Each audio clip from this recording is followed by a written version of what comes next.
पापा के बगिया में कोयलिया बोले राम, कोयल बोलिया सुहावन लागे राम, कोयल बोलिया सुहावन लागे राम।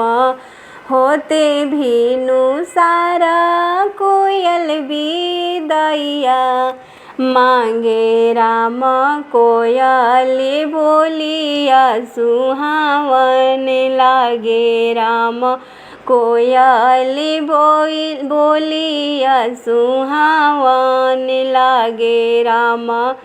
पापा जी उठाले बिदैया करे राम, मम्मी उठली खोइछवा देवे राम, मम्मी उठली खोइछवा देवे राम।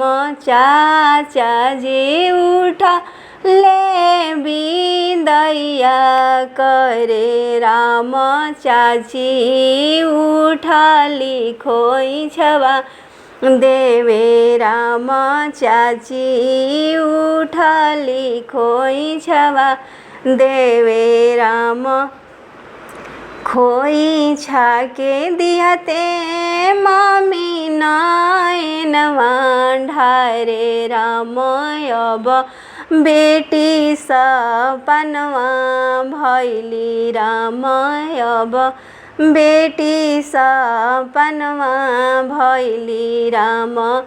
खोइछा के दिहते भाभी नयनवा ढारे राम, आजू ननद सपनवा भैली राम, आज ननद सपनवा भैली राम।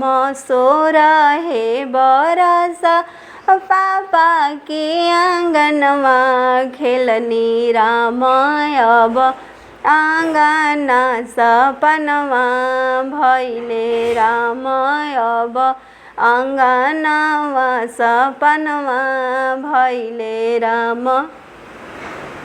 16 बरस मम्मी के गोदिया खेलनी राम, अब मम्मी सपनवा भैली राम, अब मम्मी सपनवा भैली राम।